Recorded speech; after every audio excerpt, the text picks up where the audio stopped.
Want to know how to set up and use an alarm on your Apple Watch? It's super simple and you can wake up or get reminders right from your wrist. In this video, I'll show you how to set up and use an alarm on your Apple Watch. So without wasting any more time, let's get started.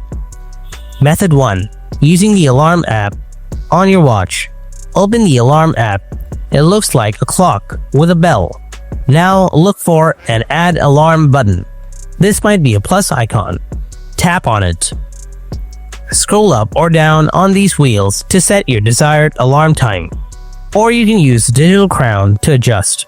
After adjusting the time, tap on the tick mark icon below. And your alarm is created.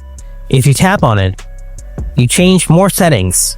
If you tap repeat, you can choose which days of the week you want the alarm to go off. If you tap label, you will set a name for the alarm like wake up or meeting. In this way, you can set more features in your alarm. Method 2. Using Siri. Press and hold the digital crown button. Now say, "Hey Siri, set an alarm for 3:15 p.m. and the alarm has been created. Too easy, right? And that's all for today. Hope you found this video helpful. Don't forget to hit that like button, and if you have any kind of questions, then ask me in the comment section below. Thanks for watching, and goodbye for now.